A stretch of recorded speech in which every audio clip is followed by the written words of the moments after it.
So eyes are really interesting. I am not an ophthalmologist at all, but I am sort of like intrigued by the eyeball. And so as you age, several things fall apart.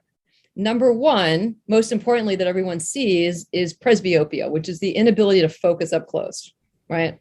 And that has to do with glycation or stiffness of the lens, right?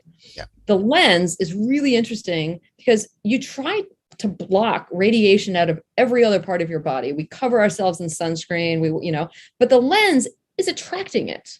So there's a heck of a lot of free radical damage in the lens. And because there's not a whole lot of blood flow, there's not a whole lot of endogenous free radical scavengers.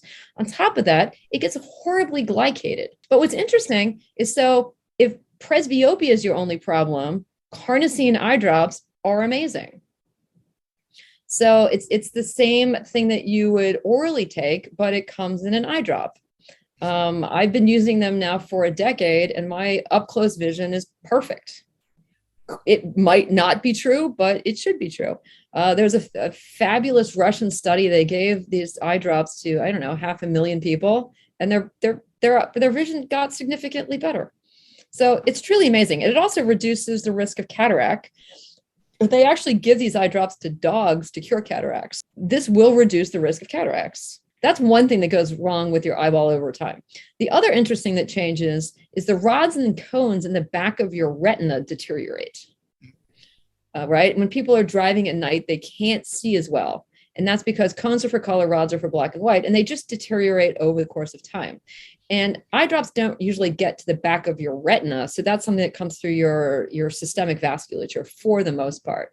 And so different agents that are required by the rods and the cones do better there.